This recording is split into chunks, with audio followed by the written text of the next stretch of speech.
Live from ABC7, this is Eyewitness News on LA56. Porcelain dolls left on the porches of San Clemente homes. Who's putting them there, and is it a prank or something more? A homeowner shoots a suspected intruder as she runs away. Will he now face charges? Triple-digit temps have a grip on the Southland. There is no break in sight. What are you doing to stay cool and safe? Good evening. I'm Colleen Sullivan. I'm Mark Brown in for David Ono. Welcome to Eyewitness News on LA56. An unusual investigation in San Clemente many would call just plain creepy. Some porcelain dolls have turned up on the doorsteps of some homes there. 10 dolls have been found outside at least 8 homes where young girls live. Parents are a bit concerned. They say the dolls look like their daughters. Sheriff's deputies say the first doll was discovered last week. Even though we don't have a specific crime that we're pursuing at this point, I think it's important to note that the Sheriff's Department is dedicating the time and resources to this as if it is a crime. The Orange County Sheriff's Department is holding all the dolls as evidence, and they're trying to find the person who left them.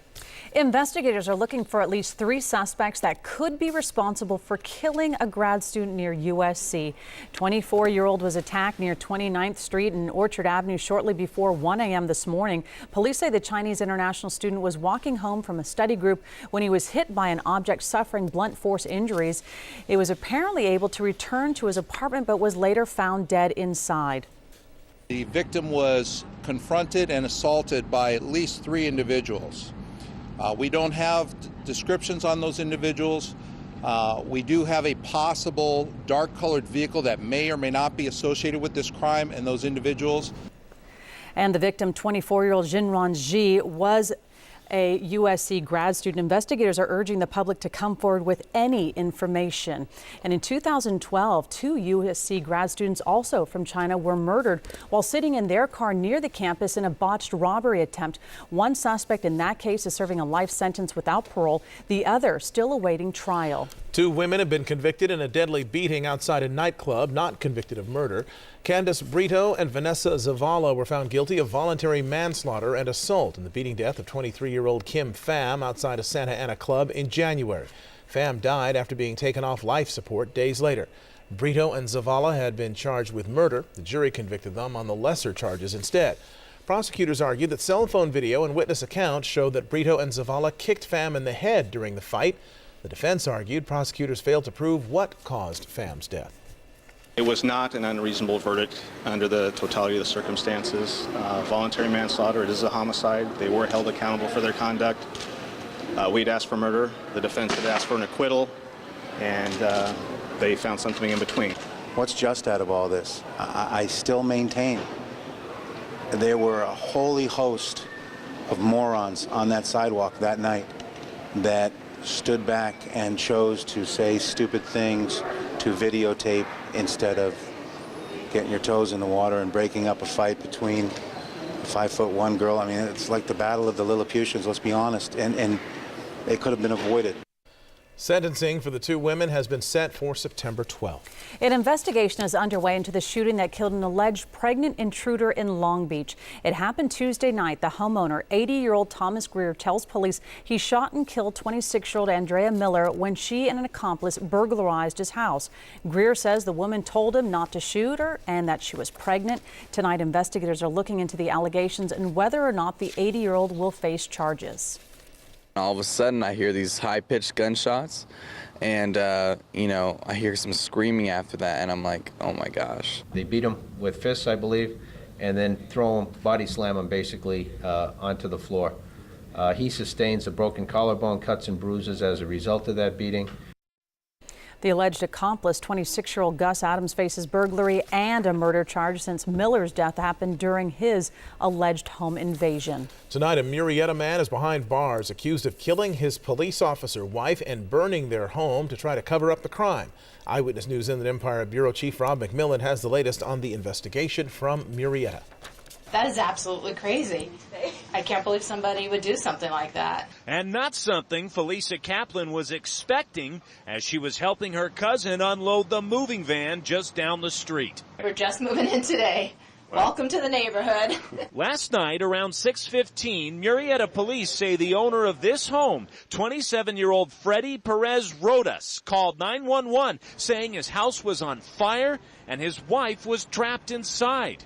But when firefighters put the blaze out and went inside, they say they immediately suspected arson.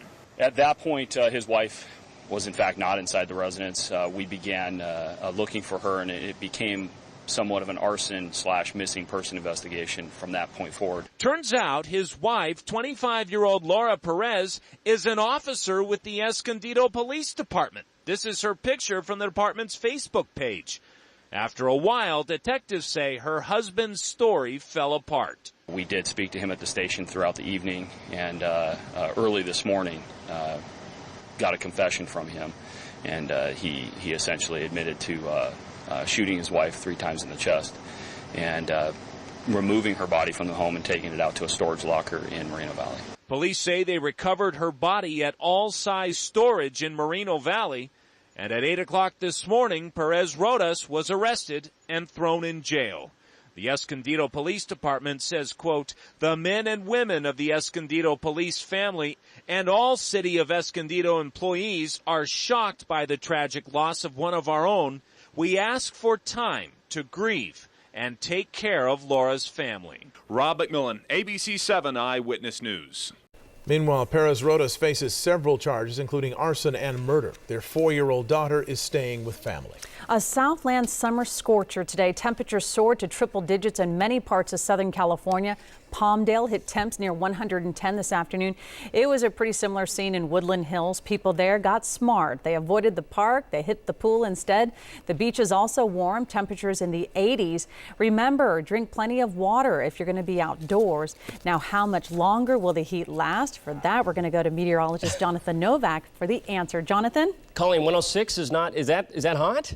I think, yeah. Unfortunately, we've got, it was really toasty today. Santa Clarita was the quote-unquote winner. If you head into the valley areas, Woodland Hills 105, it was really smoking hot. And unfortunately, we got a little bit more to go in terms of these types of triple-digit temperatures. Pasadena hit a high of 101.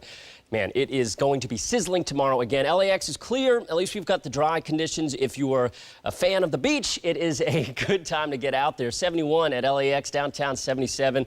And you head into Burbank, it is still 88 degrees. In fact, if you head over to Palm Springs, 111. Still, right now, current conditions, 97 Santa Clarita, and the current temperature, Van Nuys, 93 degrees at the moment, 91 Ontario. So we head through tomorrow.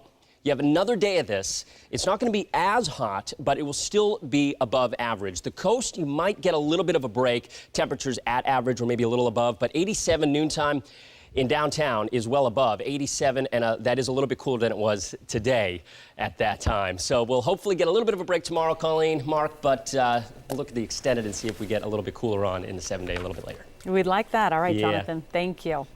President Obama has wrapped up his visit to the LA area, his 19th since taking office. Today, the president attended a Democratic National Committee fundraiser in Brentwood. Then he surprised the lunchtime crowd at Cantor's Deli, where he sat down with 4 people who had written the president letters.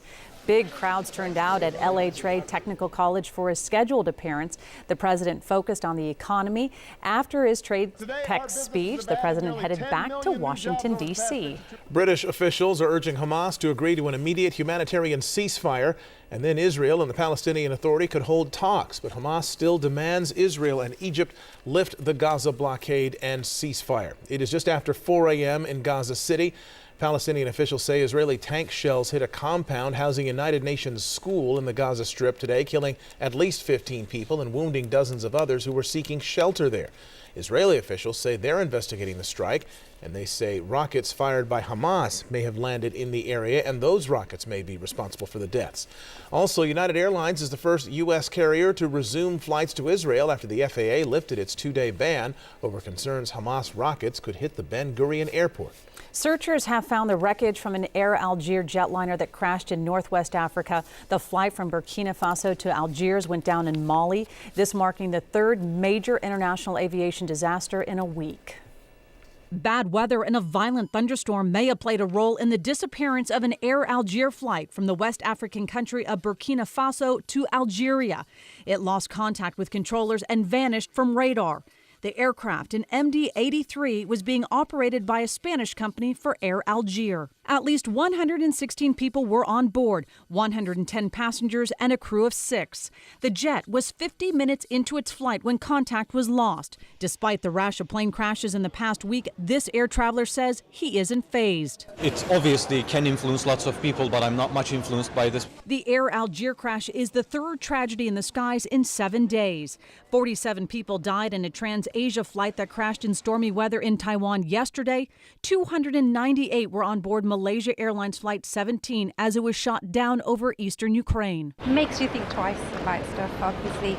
Things like that happen, and it's on your mind. Including the still missing Malaysia Air Flight 370. That makes 4 commercial flights that have crashed or disappeared in the last 4 months. These crashes all coming at a time when fatal plane accidents are down. At the end of the day, we got to look at the whole picture, and the whole picture is that flying remains far safer than you even getting in the car and driving to the grocery store.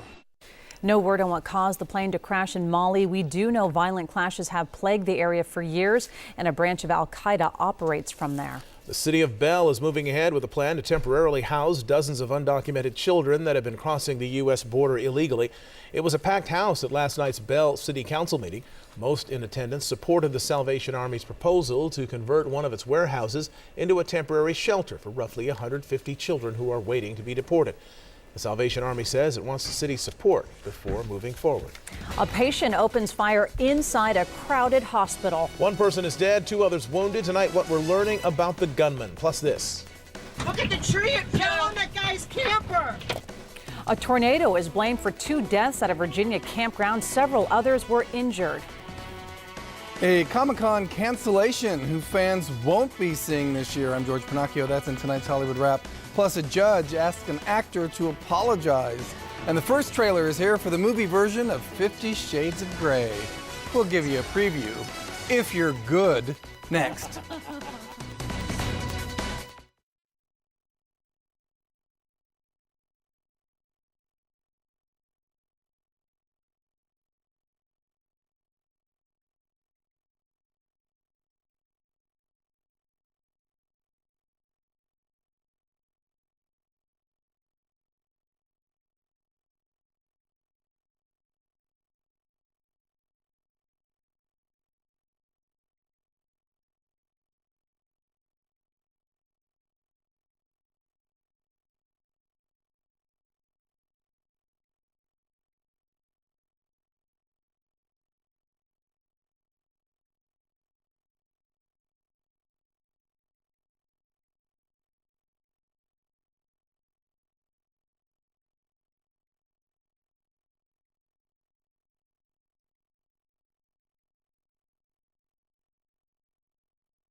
A deadly shooting at a hospital in Darby, Pennsylvania. Police say a patient opened fire inside the psychiatric unit at Mercy Fitzgerald Hospital. The suspect's caseworker was killed. 2 others were injured.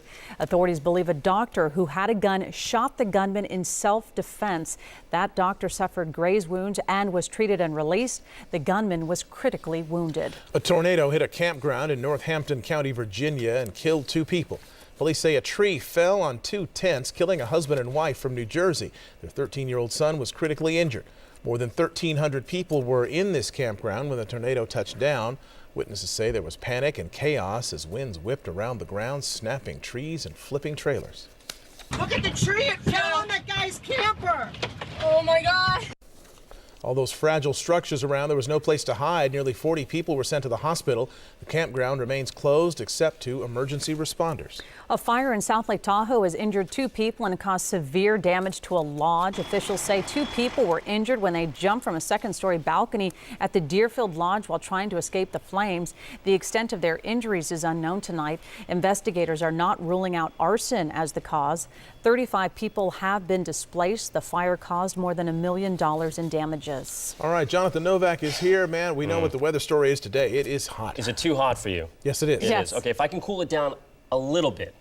Or still a lot. too hot. I can't cool it down. I can do this much, like just a little bit, maybe 3 or 4 degrees. Just get a little bit of a break. And if you're at the coast, I think it'll be a little bit more comfortable come tomorrow. But really, unfortunately, in the inland areas, you're going to have to contend with another few days of this. In fact, it looks like the long haul. I'll just say it right now. Weather today was really hot. Records got close to some. Temperatures were in the triple digits, 116, Palm Springs. All right, gives you an idea. We head into the mountain areas, and you saw a few cumulus clouds try to get going there, but we just don't have enough moisture in the air right now, at least, for any rain chances. But I think we're going to add them into the forecast sooner than later, so that's at least something, a silver lining, if you will. Palm Springs, again, was 116, Riverside, 108, 112.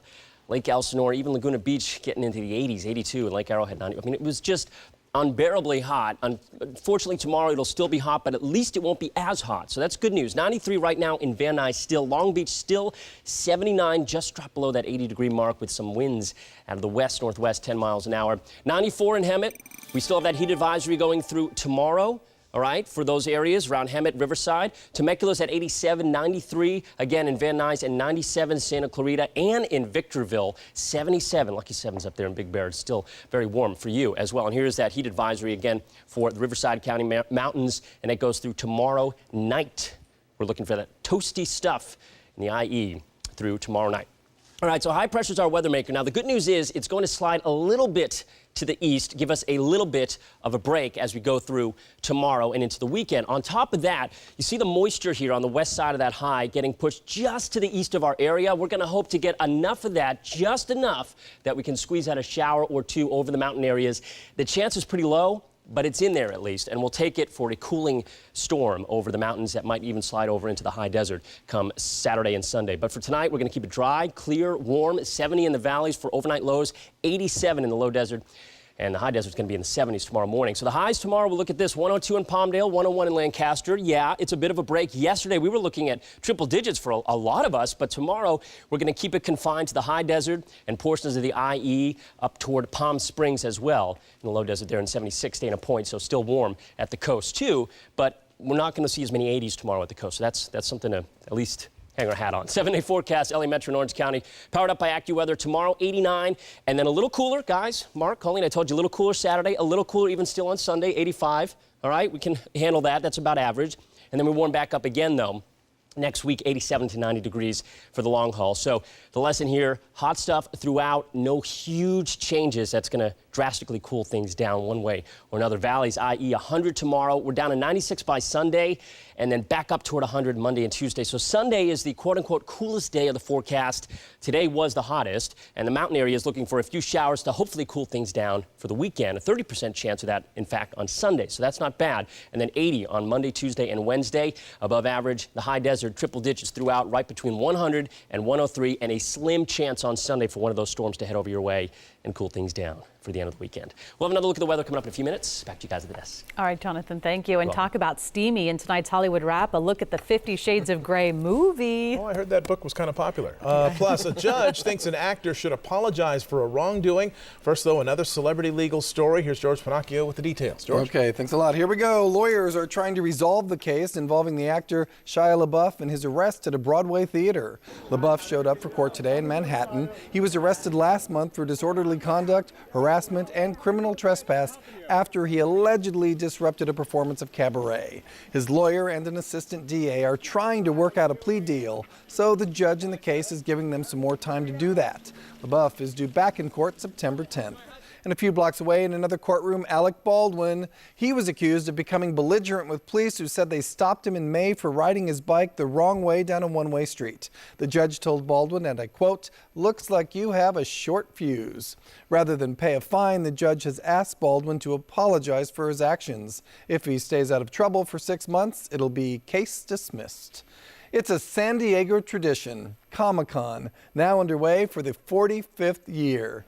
It's a 4-day love fest for fans of the comic world and beyond.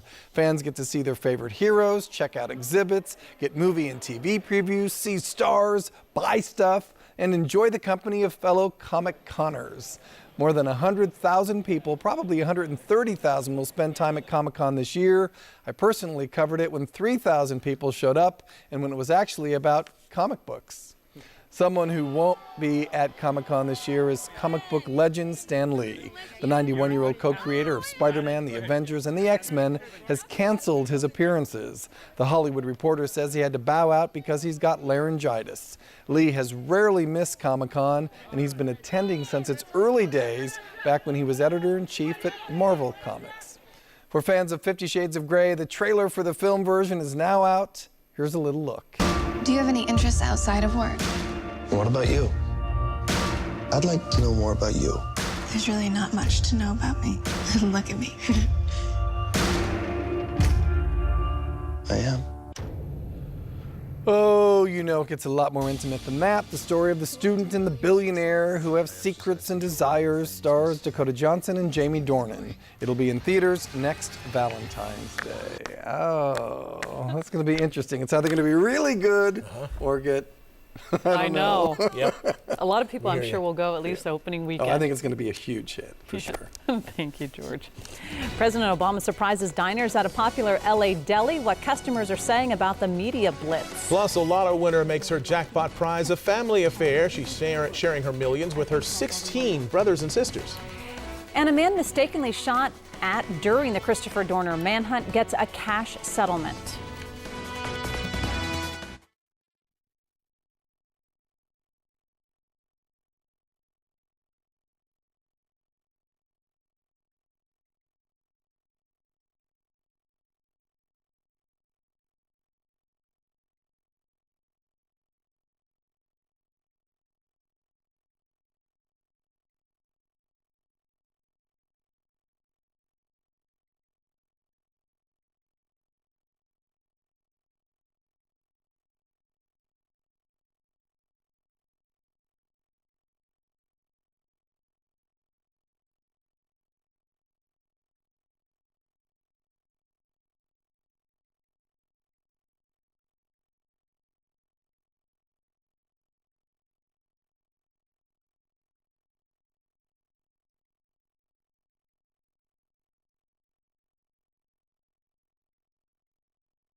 The winner of a $20 million New Jersey Lottery Pick 6 jackpot wants to keep it all in the family. She plans to share the winnings with 19 relatives. Lottery officials say Sigrid Enderson from Ocean City has 16 brothers and sisters. They range in age from 53 to 76. She also wants to share the money with 3 children of a brother who died a few years ago. The family has suffered some hard times lately, including Superstorm Sandy. We have 3 or 4 family members that lost their homes in Sandy.